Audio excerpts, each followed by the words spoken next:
Happy Thursday, Dog Nation. I'm Brandon Adams. This, DawgNation Daily, the daily podcast for Georgia Bulldogs fans, presented by Merriweather and Tharp. Fun show for us today. It's pre-recorded. I'm on vacation, but a lot of different stuff, a lot of chance to kind of hit on some topics here and there that you sort of find interesting this time of year. It's hard to have an overlooked UGA player. I think there may be an example of that on Georgia's roster. I'm going to start the show with that today. More of Mike Griffith. He's going to be here today, too. We'll talk running backs, wide receivers with him. So, boy, a lot of good stuff to get into. More of those anonymous coach quotes as part of our SEC through. That's a really good time. It is all on the way next. DawgNation Daily, the daily podcast for Georgia Bulldogs fans, even when it's pre-recorded, presented by Merriweather and Tharp, begins right now. Today's episode of DawgNation Daily is brought to you by Merriweather and Tharp, your source for Georgia divorce. Find them online at theatlantadivorceteam.com. Presented by DawgNation.com. This is DawgNation Daily, the daily podcast for Georgia Bulldogs fans. Here's your host, Brandon Adams. Georgia's football team probably gets as much media attention as any team in the country, and I mean that. Even though, schools like, say, Clemson and Alabama, have maybe won more national championships more recently. Ohio State seems like a really big program. You're not going to find a program that has more media coverage around it than Georgia. Frankly, even compared to like Clemson, what happens around the media for Georgia dwarfs some of the coverage that even a recent national champion like Clemson gets. And because there is so much media coverage around Georgia, it's sort of hard to have any storyline be overlooked, or it's sort of hard for any player to kind of be underrated because there's just a lot of rating that goes on, a lot of looking that goes on. There's a constant need to fill content. I mean, I'm on vacation right now, and we're still doing shows because that's just kind of the demand that's out there. We want to serve our audience. Media wants to do that covers this team. So many things get talked about in every different way they can be discussed. And so therefore, you have a scenario where it's hard for any one player to be overlooked on the Georgia roster because almost all these players, be they first-year players, recruits who just arrived on campus, or older players who maybe aren't even starters, everybody gets examined so closely. But just because it's hard doesn't mean that it's impossible. And I do think there's an example of a Georgia player right now that might not be getting enough attention, that might be worth a closer look as we head towards the start of the upcoming season. I want to try to sell you on this. Think about Georgia's defensive secondary for a moment. I think at the start of the calendar year, it was viewed to be one of the biggest issues on this team, and it's still a substantial issue to address given all that Georgia lost off last year's roster. But you go out and get a Darian Kendrick from Clemson, you go out and get a Tyke Smith from West Virginia, you have another transfer defense back that would seemingly be a part of the fold in some form or fashion, although we're not quite sure where things stand with Brandon Turnage, at least at the time that I'm recording this show. Maybe you'll know more about that by the time you finally get a chance to hear it. But the point is there's a lot that's been done to address what Georgia has as a need at defensive back. But even if you don't do those things, you don't add Smith, you don't add, Darian Kendrick, this was still a defensive secondary that had some talent in place. There are veteran players like Amir Speed who may get their chance to really perform at a high level this year. There are very impressive young, former top recruits like Jalen Kimber and Keely Ringo. A lot of excitement about them. Ringo's, of course, been dealing with a little bit of an injury, but he's still a guy that has big expectations around him, and Jalen Kimber does there as well. And because you're talking about this combination of guys who've been here who are like sort of waiting for their chance and transfers who've just arrived, and the shiny new thing always gets a lot of attention. Because you have all that going on, it does sometimes suck the life out of the other conversations and takes attention away from where players who otherwise might be deserving of it. Let me give you an example of that right now. I think there's a very good chance that as we think about the defensive secondary for Georgia and guys who have a chance to really contribute this year and be a big part of what goes on, I think there's a really good chance we look back from the perspective of what we know during the fall, back on a time like this, kind of dead in the middle of the summer, and we say, wow, way back then on shows like DawgNation Daily, presented by Merriweather and Tharp, or the pages of DawgNation.com or wherever else, there just wasn't enough talk about what Georgia was getting in freshman cornerback Nylon Green, or let's call him a defensive back, freshman defensive back Nylon Green. There just wasn't enough talk about what he might be able to provide Georgia. Part of it is because we didn't see him play on G-Day. Part of because he was, I guess dealing with some medical stuff or whatever else. Part of that, is just because of all the other defensive backs who are generating so much conversation. Whatever the reason is, we may look back on this a few months from now and say, man, Nylon Green just got forgotten about for a little while. Just didn't get talked about nearly enough there for a little bit.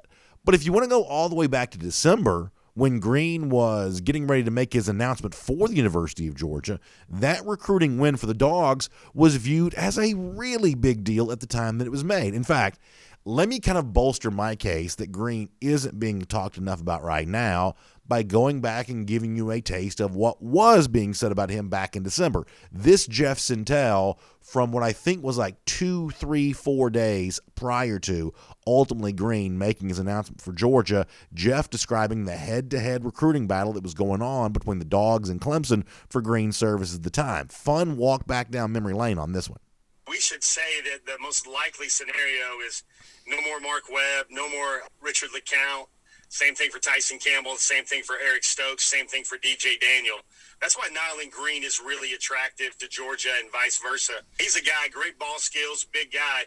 24/7 Sports has him rated as the number 2 overall cornerback prospect. Some guys look at him and see star, see safety.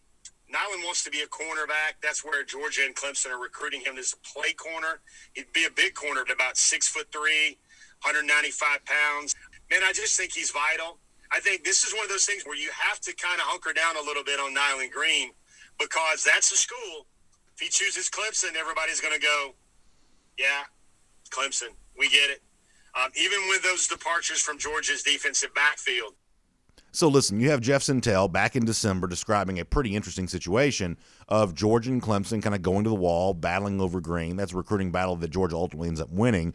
As far as like where Green finished, according to the 24/7 Sports Composite, number 4 cornerback in the country, number 8 prospect in the state of Georgia, number 71 player overall. That was a big-time recruiting win for UGA. And listen, this has suddenly kind of turned into a pretty crowded defensive secondary.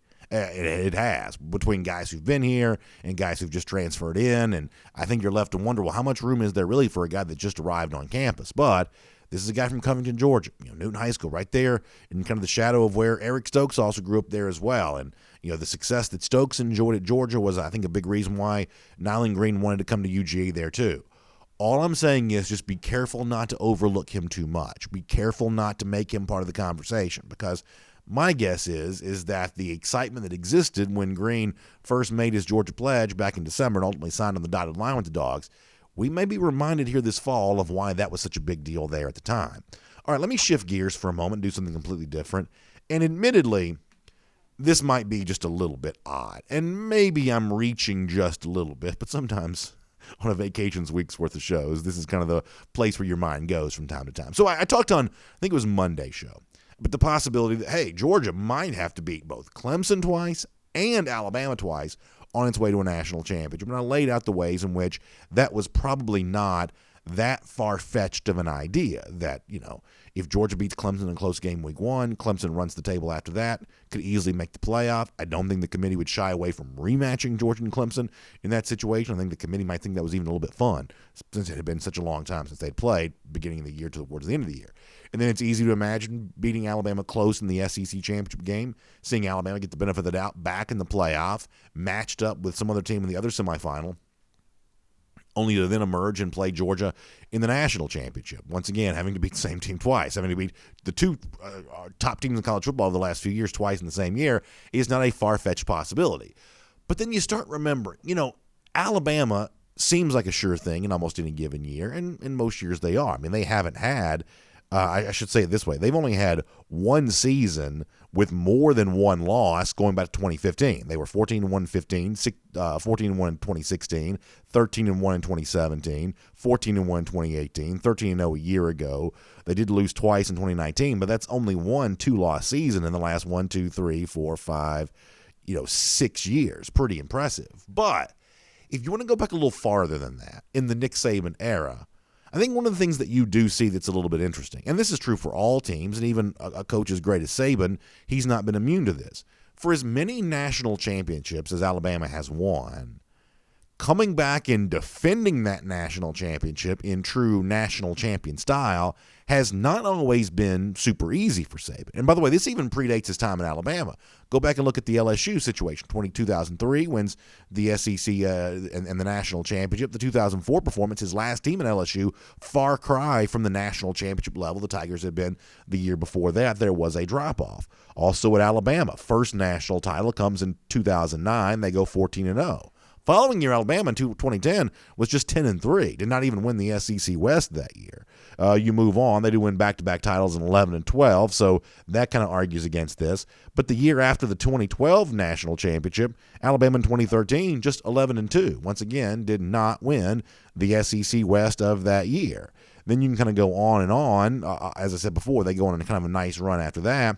2018, don't win the national championship that year. They do go 14-1, though, played for the title. The following year is the 2-loss season, which once again led Alabama to miss out on the SEC championship game. So the point here is this, is that when it comes to defending national champions, or being a defending national champion and defending that title the following year, that has not always been an easy thing for Alabama to do. Now, it has been a long time since we've seen Alabama scuffle the way that it did in 2010, or even the way that it kind of stumbled around a little bit there in 2013. Been a while since we've seen them doing that. But I guess anything is a possibility here. So just keep this in mind, that when it comes to who you want to see Georgia play in the SEC championship, and if Georgia gets there, who it will be playing, it has not always been a guarantee to etch Alabama's name there in stone. Of the last 4 SEC champions, I've told you this before, they've only played in 2 of those last 4. That sometimes the Crimson Tide not always quite the sure thing you think it is. So we'll see how that plays out later on this fall. Maybe a little bit of faint hope for UGA fans, or maybe just a reach by BA. You can decide for yourself on that one. My name is Brandon Adams, and this is DawgNation Daily, the daily podcast for Georgia Bulldogs fans, presented today by Merriweather and Tharp. And glad to have you with us no matter how you get to us today, live on video. Normally live. It's pre-recorded, but we're still in the spirit of having done it live. Facebook, YouTube, Twitter, Twitch. Looking forward to being back on the radio again when my vacation is over next week here on Athens Sports Radio 960 The Ref, of course, and always on the podcast platforms. Just really, really thankful to have you as a big part of the show, and a huge thanks to our friends at Merriweather and Tharp making it all possible there as well. They are your source for Georgia divorce. And listen, sometimes the summertime can kind of conjure up some bad feelings, and maybe, you're traveling, things like that, and you just kind of realize that, boy, my current relationship, that it just may not be salvageable. You may, frayed bonds, and everybody understands all that. Just sometimes it's a thing that happens. You've worked through it, you've tried to, rebuild it, you've tried to, kind of recreate the magic, but it's just not working. If that's the case, then first of all, I tell you that I'm sorry, but I also would tell you that if you're moving forward with a divorce process, if that's something that you've decided you're going to do, then you do want a strong advocate on your side, and someone whose strength comes from their knowledge of the intricacies of the law as it impacts you in Georgia when it comes to divorce, and the ways that just affects your finances and your relationship with your children and everything else that goes along with that. That's what Merriweather and Tharp is, your source for Georgia divorce. You can find them online, theatlantadivorceteam.com. At the website, it's free resources, it's blog posts, it's podcasts, it's all different ways that you can educate yourself about what divorce actually means for you specifically. And then when you have that initial consultation with one of the Merriweather and Tharp lawyers, you'll have better questions to ask. It'll be a better conversation starter. And then after that, you can make the decision to put them to work for you. So find them online, theatlantadivorceteam.com. That's theatlantadivorceteam.com. That'll get you in touch with Merriweather and Tharp. All right, it's Mike Griffith coming up in a moment. We're going to talk more to him about our season preview that's been ongoing here this week. Deep look today, Georgia running backs, Georgia wide receivers. We will do that coming up in just a moment. Before that, though, I want to do a very short version of Around the Doghouse here today, and I want to focus in on Georgia defensive coordinator Dan Lanning for a moment, because one of the things I was thinking about in light of what we said yesterday, if you look at those top-ranked defensive lines for the upcoming year, Lindy's had Georgia at 5th, Oklahoma at 4th. It is a reminder that last year the Sooners actually played pretty good defense. And as you might imagine, Alex Grinch, the defensive coordinator for Oklahoma, gets some of the credit for that. And if you want to know one of the reasons why that Oklahoma shows up as a playoff contender again and commonly mentioned top 3, top 4 in the country and all these little preseason polls that come out this time of year, it's not just Spencer Rattler and Lincoln Riley and the Sooners offense. There's more talk about defense at Oklahoma right now than probably any time we've seen in a long time, certainly since the days of Bob Stoops as the head coach there, that you have to go back and see that. But what this has to do with Lanning is that it seems like if you kind of view Lanning as one of the top defensive coordinators in college football, I think you should, then some of his competition in that regard right now is probably Grinch. That's a guy whose reputation is really growing. And then beyond that, think about when Lanning's name emerged as a candidate for the Kansas head coaching job. Lanning having some geographic ties to that area, having grown up in Kansas City, he was close to that area. It's why he kind of showed up as a candidate there. Also, kind of a young defensive coaching name on the rise. Another reason why he shows up there in that regard. Well, who's the other name that shows up alongside him in a situation like that? It's Mike Elko, the defensive coordinator at Texas A&M. My point here is this, and I've said this over and over again, that I think one of the most important storylines for Georgia this year was its ability to retain Dan Lanning as defensive coordinator, preventing him from taking the Texas job. He gave you the run it back tweet that he was coming back to Georgia again, not taking the Texas job, not taking Texas money, want to be back here in Athens, and then ends up not becoming Kansas head coach there as well. That was a big offseason move for UGA, the kind of thing that you were really glad to be able to see. Well, now the question becomes, okay, so what happens this year in terms of Lanning's reputation as a defensive coordinator? And I do think it's interesting in comparison to the other two names I just mentioned right there. Your battle for, and we'll put guys like say Brent Venables and guys like that out of this discussion, guys who've been here for a long time. Venables at this point in time is kind of a known commodity. He's established. Of the up-and-coming names, the kind of young names on the rise here in college football, I mean, that's kind of what it is. It's sort of a Grinch at Oklahoma, Lanning at Georgia, Elko at Texas A&M. After this year is done, one of those guys probably emerges as your top young defensive mind in the sport. And maybe that puts Lanning on the fast track to becoming a head coach, but that may be the direction this is all going anyway.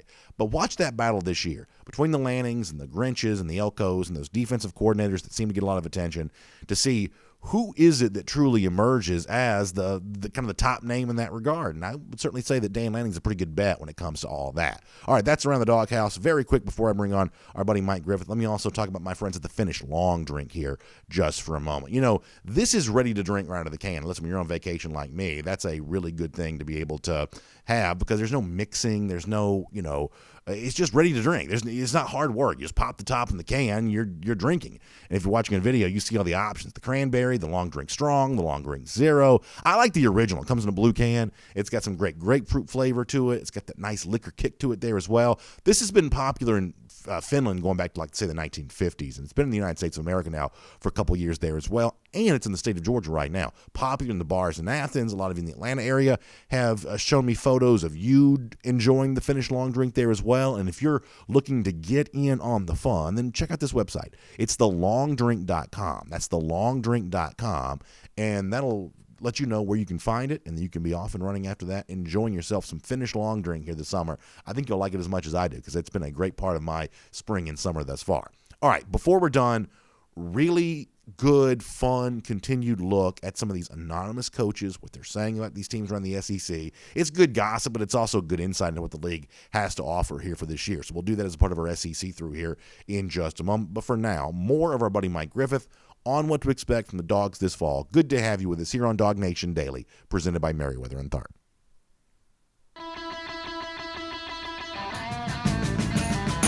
From Athens and across the SEC or wherever the recruiting trail may lead, here's a DawgNation.com insider. I'm not quite so sure who decided this was fair, but a vacation week for me means extra work for Mike Griffith, who joins us for a second consecutive day here on DawgNation Daily, presented by Merriweather and Tharp. But we're actually very thankful to have his time here. We've been doing kind of a season preview look ahead to the Georgia Bulldogs here, and Mike gave us some great stuff on the Georgia quarterbacks yesterday. So here on this Thursday, it's nice to kind of talk about some of those other offensive positions today. I'll look at running backs here. I'll look at wide receivers. So, Mike, I appreciate your time as we do that. Let me start at running back. You've obviously been pretty outspoken about the Georgia running back situation, but we're kind of out of that sort of speculation mode now, and we're kind of moving towards the we got SEC Media Days coming up. Summer practices beginning officially. Then after that, the season will really be here before you know it.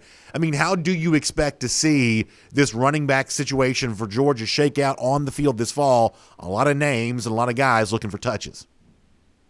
Yeah, I think it would be hard not to start Zamir White. He came back for his senior year. Something tells me that he was probably told he would be the starter, and he is the the most experienced guy. And we talked yesterday a little bit about the need to protect JT Daniels, and with Clemson's defensive front, this isn't a game to be taking chances with your quarterback. And Zamir's pass blocking is one of his strengths. And so I think that'll be key. And I think his experience, his big game experience, I think he certainly has the opportunity coming out of the gate to make a statement as the number one running back and get hot, right, and show his abilities. This is a guy that's a few years removed now from 2 knee surgeries. I think we've seen him improve each game. It looks like he gets a little bit more comfortable. And so it'll be really interesting to see how he fares against Clemson, because I do think we're going to see him a lot in the opener, Brandon. I think the most optimistic appraisal for Zamir is, and I'm certainly not saying he's going to have a Nick Chubb-like season, but there's no doubt that Chubb's numbers in his senior year from 2017 were greatly improved from his junior season in 2016, where he's still over 1,000 yards. I think it's 1,100-something yards as a junior in 2016, but just clearly a more effective runner for Georgia in 2017. That sometimes a healthier senior can make, for a better running back overall. In the case of Sony Michel, his numbers kind of improved too for Georgia that year. They played behind a better offensive line, and that was probably a big part of that. But, the idea that White could be better as a senior than he was as a junior, I think there is some reason based on recent precedent to say, hey, maybe that's true. Even if he's not quite what Chubb was or Michelle was in 2017, better in his final year. We have seen some precedent for that in recent years there at Georgia. I absolutely expect it. Not just because of Zamir's hard work and evolution as a running back, but I think this offense really sets up the running backs well. This is going to be more of a pass-first attack at the line of scrimmage. This is going to be an offense that's going to spread the field. And, Brandon, I just can't imagine teams stacking the box with J.T. Daniels at the line of scrimmage and some of the receivers that Georgia has to throw to. So if you're running against 5- and 6-man boxes, I think that really plays to your advantage as a running back. So I expect Zamir White to have a couple of longer runs this season and average more yards per carry. I think the point you make there is an excellent one, that we're in kind of a modern age now where pass seems to set up the run, and it could be easier for all of Georgia's running backs if the offense hums along as effectively as I think it can this year, and as I believe that you think it probably can there as well. You start getting to some of the other names here. Frankly, I don't quite know what to expect from James Cook. He could be a great running back for Georgia this year, or he could essentially be a wide receiver. I feel like the range of possibilities that exist for him is pretty wide right now. I don't think there's any doubt that Kendall Milton is kind of emerging as the fan favorite here. Probably get more comments about Milton than other players at this position. At least it seems like, based on what I see on social media and our Facebook, YouTube comment sections, things like that. I think Kenny McIntosh is a really interesting prospect. We didn't see much of him in the spring because he was injured, but when he has played, I've said this a million times, Mike, McIntosh is way more athletic as a player at Georgia than I assumed he would be when he was coming out of high school. I just had him pegged wrong coming out of high school. He's a pretty dynamic athlete, whereas I probably saw him as something a little different than that coming out of high school. And the fact of the matter is, the same thing may also be true of Dejon Edwards, who also played better last year as a freshman than I maybe kind of assumed he would right out of the gate. So if you say Zamir, because of the seniority, has the idea of being one of those pillar running backs for Georgia this year, how do you handicap the race for the other guys there? Yeah, it's a game-by-game situation, and I know that sounds like sitting on the fence, but I think it's true. I think, they're going to game plan for every defense, and, like I was saying, against Clemson with that defensive front, you absolutely need a veteran back there that's capable of, taking on that defensive end who's coming at you with a head of steam, or that linebacker, or that's coming on the delayed blitz, or that D-tackle that, loops inside the nose and somehow, slips a young offensive guard and takes aim at your quarterback. So, in that particular instance, that would favor Zamir. You get into the, weaker part of your schedule, maybe you want to play the younger guys more. Maybe you want to get McIntosh some snaps. You talked about his versatility, and I wouldn't bemoan missing on him. A lot of people did. A lot of people weren't aware that, when he ran at the camp and ran a high 40 time, it was with a slightly pulled hamstring, and didn't really have the benefit of an all-star game, and played some pretty intense competition in South Florida. So I think a lot of people have been surprised by Kenny McIntosh's emergence, and certainly the Cincinnati Bearcats bemoaned it as Kenny was really the key down the stretch there, catching 3 passes on that game-winning drive. So, I look at it. You bring up James Cook, and I think your analysis is really good. He's been really hot and cold, and honestly, I just don't know. From a standpoint of running the football, I don't know what you're going to get from him. As a receiver, I think he's excellent. Clearly, probably their best receiving threat out of the backfield. He's a guy who regularly would take snaps in the slot at times in practice, so he is receiver ready. He is kind of a slash player. I like that weapon. Kind of reminds me a little bit of Kenyon Drake in Alabama back in the day, 6 years ago. They had Kenyon Drake. I don't like Cook as a runner, though. I just don't know what you get between the tackles. He doesn't seem real durable. I've seen him go down too easily. I just don't feel like he's an every down back. I think he's a third down back, and that's going to be his role, and a really good one, by the way. But I'm not ready to put him in the same breath with Alvin Kamara whatsoever. Let me talk wide receiver. Go ahead. I'm sorry. Huh? Go ahead. Pick it up. Yeah, I was going to say Kenny McIntosh is a little more versatile now. I like Kenny as a runner. I like Kenny as a receiver. He runs good routes. He's got really good hands. I think he's also has excellent vision. I think he's got good speed and good quickness. To me, if you're asking me, the running backs, him and Milton 1A and 1B are the most gifted runners. But again, we talk about Zamir's ability to pass protect, and that's not something that we should take lightly. So, but getting to Kendall Milton, if you were going to ask me which running back in the backfield that, if I had to bet, would be carrying the football in the NFL as a starter in 5 years, it would be Kendall Milton. I think Kenny McIntosh will be somewhere in the mix there if he can stay healthy. But I'm not sure. Those two would be, of the 5, would be the most likely to be in the NFL in 5 years. Dajon Edwards is interesting. He's a tough runner. He's a durable runner. This is a guy that I think will continue to emerge. When I interviewed Monty Rice in our exit interview or on the On the Beach show earlier this offseason, Monty said that Edwards was a guy to watch for. A lot of lower body strength, a lot of power. Maybe he ultimately becomes your short yardage back, right? Zamir's had some issues with that. But I like what Dajon Edwards, I like that he's still in the program. In this day of one-time transfer, half of me expected Dajon Edwards to transfer out when Zamir White came back. You don't think this guy would help Florida State or Central Florida or another program. So, to me, do what you got to do to keep Dajon Edwards, because after this season, you lose Zamir, you lose James, and you might lose Kenny. So I think Dajon Edwards is definitely a guy that you got to keep in the mix somehow, and I think he's got a lot of upside. What I saw from him looks really good so far. But of all the groups, when it's money time, when we're talking about the college football playoffs, I think Kendall Milton at that stage and Kenny McIntosh, and Cook as a receiver. I think especially Kendall, though. I think Kendall Milton's got some 100-yard games in his future this season later down the road. Let me shift gears in the time we have remaining. I do want to talk wide receivers here for a moment. And, the fact of the matter is the very best teams in the country have had such impressive wide receiver play that it really can't be overstated how challenging it is for Georgia to match what Bama did last year, LSU did the year before that, what Clemson has kind of consistently done, although I guess the overall numbers not quite as good as what the last 2 SEC teams have kind of looked like. Ohio State's had big-time wide receiver play. Not an easy thing for Georgia to do to match that, and the George Pickens injury makes it even worse, or even more difficult. So it's fair to mention that. But the other thing, Mike, I have to say about the Georgia wide receiver situation is, you want to go back to look at, when Kirby Smart first took this program over in 2016 and kind of even in the playoff year of 2017 and kind of what has sort of happened since then. The way in which the talent level of this receiver room has been upgraded, I think Georgia deserves a lot of credit for that. It remains to be seen how closely it comes to matching, what the very best teams in the country do. But there's no doubt from a talent perspective, they've taken a big stride forward. And now when you add a guy like Rick Gilbert into that discussion, that's maybe even more true there now as well. So that's kind of my overarching feeling of what Georgia has at wide receiver. What do you think about that position group? Yeah, I would agree with you. I think they've definitely upgraded it. Certainly, they made it a point of emphasis in recruiting. You put Georgia in the Big Ten of the ACC and the Big 12, and I think you could see impressive numbers along the lines of Ohio State, Clemson, and Oklahoma. But the fact is, they're in the SEC.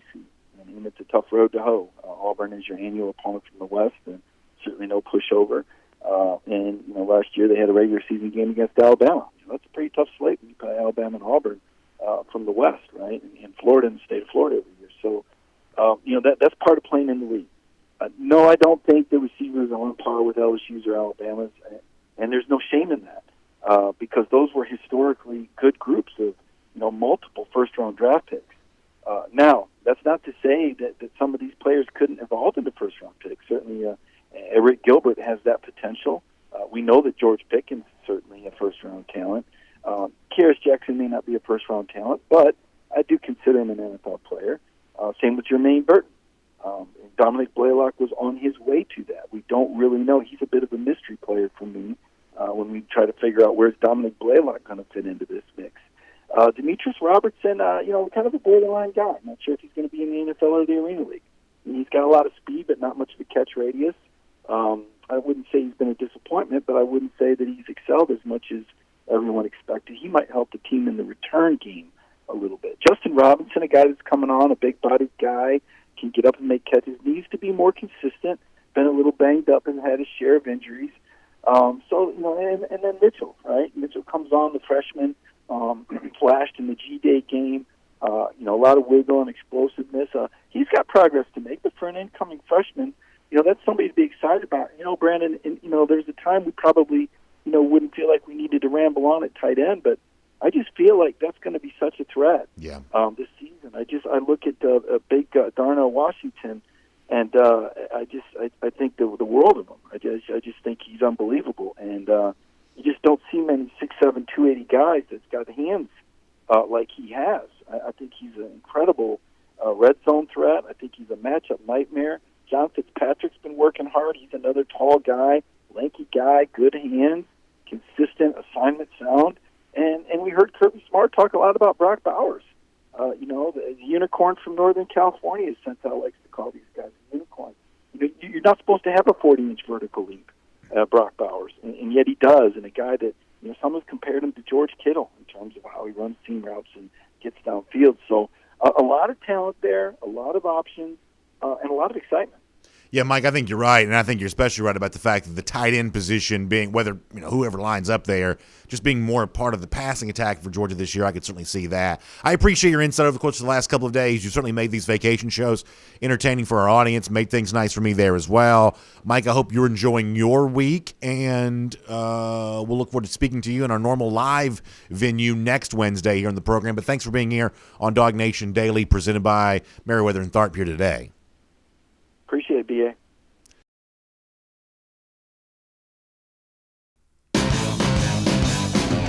Let's take a look around the rest of the league. This is SEC Through. All right, time for our SEC Through here on DawgNation Daily, presented by Merriweather and Tharp. And this is going to be good. We got more anonymous coach quotes coming up, including one of Georgia's biggest rivals in the SEC.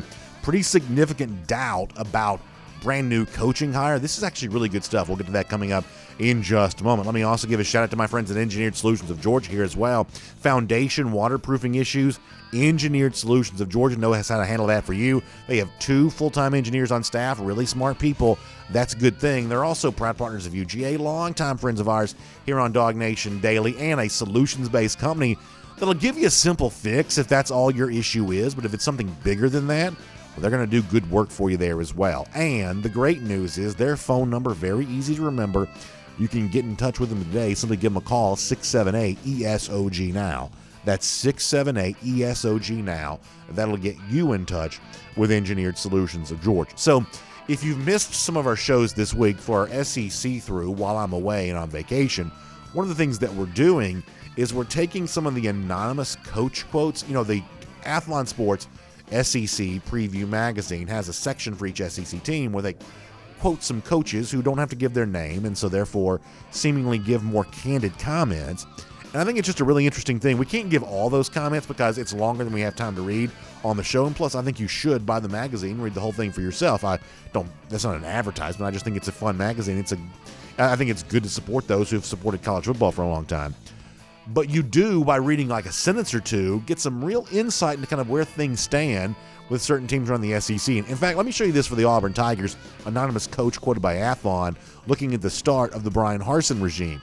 And this is very, very strong language, but it's, I think, a pretty good look at where things may be with Auburn right now. This coach asking about Brian Harsin. He says, Does he have a clue about recruiting? That's the single biggest question right now in the league.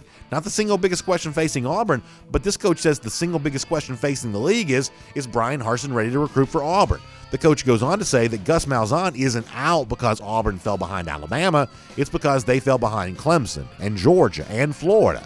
Is a guy from Boise going to fix that? And listen, that's more than just a hot take. I think that's actually a very fair and valid question. That if you really look at what has happened to the SEC's recruiting rankings in the last couple of years, Auburn has dropped like a stone. It was not, all that long ago that you would have expected to see Auburn near the top, competing for the very best players in the region, and consistently they, for the most part, did that. Didn't always win those battles, but they won their share of them, and they won enough to kind of keep Auburn in the upper tier of the more talented teams in the SEC. But there's been some erosion there in that regard, and that you would blame Malzahn for some of that, but that's kind of in the past. Now it's about how do you fix it going forward. And I think the question about Harsin being from Boise, is he capable of doing that, is a fair one. Some of his early statements related to this, I've said before that you've got to be more than just a competent coach. Harsin's proven himself to be competent. He's won plenty of games there in the Mountain West League where he came from. But you've got to have a little bit of shtick down here in the SEC, kind of a gimmick. You've got to have some of that. And I don't think that Harsin's fully identified himself to SEC fans, to the prospective future players in this league. You've got to brand yourself somehow. I think Harsin, to this point in time, has not really been able to do that. Maybe he can do that on the field here this fall. Speaking of Auburn, though, I think there's a thought about Auburn that bleeds into the leftover conversation about another team in the SEC. Once again, I'll turn to Athlon Sports for an anonymous coach quote here. It's about South Carolina, but if you don't mind, I'm going to kind of also make this about Auburn just a little bit. This anonymous coach going back and looking at what happened for the Gamecocks a year ago. This coach being quoted by Athlon is saying that when it comes to South Carolina, you could see some stuff that Mike Bobo brought in last year's offensive coordinator using fullbacks and tight ends, that maybe this was going to be the right OC for Will Muschamp. It was just too late, this anonymous coach says, and obviously Muschamp ended up getting fired. The suggestion here is that had Bobo come to Muschamp at South Carolina at a different time, maybe he could have helped save things, and maybe Bobo could have helped Muschamp salvage his job there. I guess my one issue with that is that the Gamecock offense, for the most part last year, kind of scuffled and sputtered along a little bit. And if you were going to use your, opinion of what Bobo did during his time at South Carolina as offensive coordinator to determine if he was going to be successful at Auburn, would you be left to assume that there was much that that Bobo was going to be able to do at Auburn based on what you saw him doing there at South Carolina? Now, listen, I've been a Mike Bobo fan, and I think I continue to be. But I think based on the way that Bobo performed a year ago, in Columbia with the Gamecocks, I think he's kind of got something to prove here a little bit this year. My guess is a guy who has, you heard the anonymous coach a moment ago mention fullbacks, tight ends, things like that. I think at this stage of Bobo's career, he's probably become a little bit of a conservative offensive coordinator. My guess is they'll lean on Tank Bigsby heavily on the Plains here this year. They probably should. But identifying yourself, establishing some sort of offensive identity, I think it's going to be important for Bobo there at Auburn. The anonymous coach may be right. If Bobo could have come to South Carolina sooner, maybe he could have helped Muschamp, and maybe Muschamp's still employed. But just based on what we saw a year ago, I don't know that you're left to conclude that Bobo's chances of success at Auburn are necessarily all that high. But maybe I'm wrong about that. One more here real quick, and we'll make this very quick. How about Mississippi State? Anonymous coach quote here from Athlon about the Bulldogs. This coach says the biggest thing that happened to them, good and bad, was the LSU game. That was the beginning of the season. Mississippi State pulls a big upset. But this coach says after that game, everyone figured it out. Just don't play man when it comes to that Mississippi State offense. And if you follow like gambling people and analytics types, there's a pretty big belief out there that Mississippi State, led by Mike Leach, could be in for kind of a year two bump. A lot of you know, because I've said this pretty clearly a year ago, I'm not a fan of Leach as a coach. I don't believe he's the right fit for the SEC. I do think it'll be interesting to see, though, when it comes to this year, whether Leach, because he is such a brilliant offensive mind, if he really can have some year two success, or as this coach suggests a year ago, that once the big game against LSU happened, the rest of the league pretty quickly caught up and figured out what Leach was trying to do. That'll be a fun chess match between coaches to watch later on this fall. We'll make that your SEC through. And I don't know about you, but I sort of feel like our vacation week of shows here going pretty well right now. We're kind of rolling through and having a good time doing all this, and I'm glad to be able to do all of that with you. So, yeah, keep watching, keep listening, podcast, everything else. We're back on the radio again. I think next week I'm looking forward to being able to do that, and my sincere thanks to all of you for making this possible. It's such a nice luxury to be able to be away for a few days. My family needs it. I need it. I like recharging my batteries around this time of year. So the fact that you would let me do this, I certainly appreciate that. The fact that you would continue to watch and listen and support us, even though the show's not being recorded live each and every day, I'm very thankful for that there as well. So as we get ready to say goodbye to you today, I'll remind you we'll be back doing Golden Shoe again on Monday. For now, I do have a Gatorade countdown for you. Nice number today, 135 days from right now. Dogs beat up on Florida. We'll see you tomorrow. DawgNation Daily, presented by Merriweather and Tharp. And on video, time now for R.S. Andrews Cooldown on both radio and podcast. Excuse me. Let me say that again. And on both podcast and video, we are doing the R.S. Andrews Cooldown right now, and we'll take your comments. A lot of folks have been good enough to share some of these with me prior to me leaving to go on vacation, so we're able to do a form of the Cooldown here today. I think that's kind of a nice addition to our vacation shows for this year. I've enjoyed being able to do that, so we'll read a few of those comments here today. Big thanks to R.S. Andrews as well for making it all possible.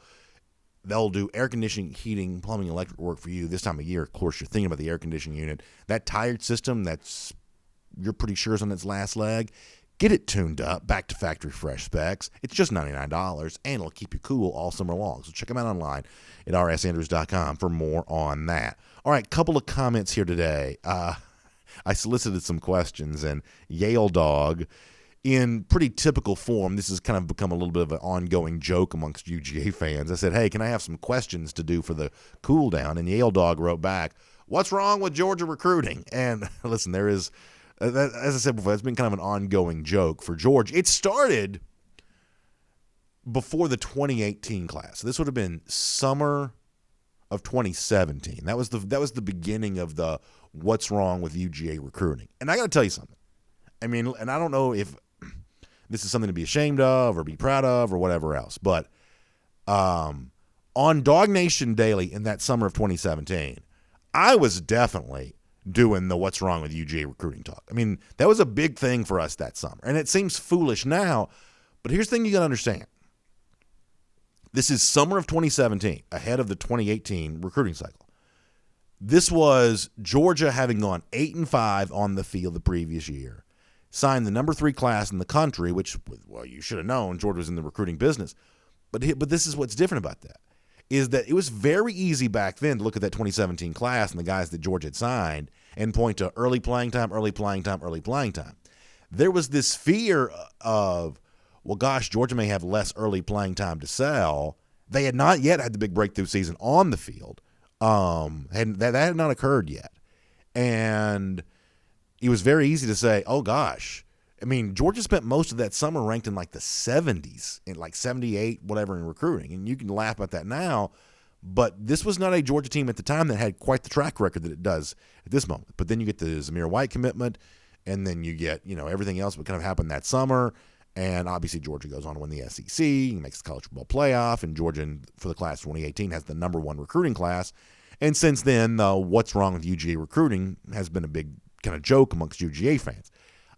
It was not, I would say, as much of a joke back in the summer of 2017 when these kind of memes first started popping up there a bit, but it turned out that things were just fine. And obviously, in light of what happened for Georgia last week before I went on vacation, I think it's a lot easier to kind of keep all this in perspective now and assume that Georgia will still be eventually fine. But it's kind of nice to see the what's wrong with UGA recruiting return here for another summer. Seems like that's been around here for a while. Lifelong Dog says, who gets more carries this season? Is it Kendall Milton or is it Zamir White? I would say, obviously, based on what you think you know now, it's probably Zamir White. I would also add to that what we think we know now about the running back position can change frequently. Here's the problem. I don't mean to be a wet blanket, but y'all know this is true. Running back is a position where guys get hurt. There are injuries. And so it's kind of amazing how sometimes you look at a situation and say, oh, there's too many Georgia running backs. Too many running backs to keep everybody healthy. Too many running backs to give everybody as many carries as they want or need. And the honest truth is, in football, this kind of thing has a way of taking care of itself. Now, is it possible that Milton, because he's such an impressive prospect, outperforms Zamir White and on the basis of both of them being healthy, simply surpasses him as a player? That's a possibility. But it's also a possibility that there'll never be an opportunity to make that comparison because one of the two could be banged up. And I don't say that to be negative. It's like the old joke about you should be positive. I am positive. I'm positive that somebody might get hurt. So it's just one of those things that if you ask me to make my best guess based on where things stand right now, my best guess would be that Zamir would get more carries than Kendall Milton. Milton could surpass me even if they're both healthy. But what's more likely is between White and Cook and Kendall and McIntosh and Dejon Edwards, enough stuff could happen over the course of a long season that over the course of that full year, especially if it's a 15-game season, that you may eventually be glad you've got all 5 of them. Matt MD says looking way ahead, let's say Georgia gets it done in the regular season, reaches the college football playoff this year. Which out-of-conference non-Bama team could give the Dogs the biggest hurdle? This is a great question. In the national championship. Is it Ohio State? Is it Oklahoma? Is it Clemson round 2? That is a really good question. And I think, listen, if you were asked to beat Clemson for a second consecutive time, something we talked about earlier in the show this week, that'd be really hard to do. I think you're on it as far as who those teams would be, though. Ohio State, I am still not quite sure what the Buckeyes bring to the table at the quarterback position, but it's the overall level of talent they enjoy that makes them really tough to beat. Consistently, Ohio State remains one of the best teams in the country because they just out-recruit almost everybody. And, I think there's a lot of skepticism about, from Georgia fans about some of the stuff in the Big Ten, and I get some of that. In the case of the Buckeyes, that's a pretty tough team. They beat up on Clemson pretty good last year in the playoff. Now, that's Justin Fields. He's not there anymore, and as I said before, I'm still not quite so sure of the Buckeyes at quarterback right now. But, I would probably go Clemson rematch number 1. I might say Oklahoma second on that just because, as we said a little earlier in today's show, there is this thought that the Sooners may be better defensively. But I think a Clemson rematch would be number 1. I think an Oklahoma situation might be slightly tougher because I think there's more of a known commodity there at quarterback, and also the receiver position is just really good. And then Ohio State shortly behind that. And then beyond that, I don't think I'd have, from a Georgia fan perspective, a ton of fear about anybody else beyond those 3. I think you've zeroed on the ones that kind of matter the most. So good comments. Thank you for being here, a part of our R.S. Andrews Cooldown. Check out R.S. Andrews online, rsandrews.com. They'll show up on time. They'll do the work that's promised for the price that's promised. And we'll try to do the same thing for you there as well. Of course, our price is free, but we'll be back here on time again tomorrow for more Georgia football talk. So if it's a podcast, listen wherever you feel like it. On video, we'll start it live at 10 a.m. One more final vacation show tomorrow. I think you'll think it's a good one. We'll do it then. Thanks for being here. DawgNation Daily, presented by Merriweather and Tharp. We'll see you on video 10 a.m. tomorrow. For more DawgNation videos, check out youtube.com/DawgNation.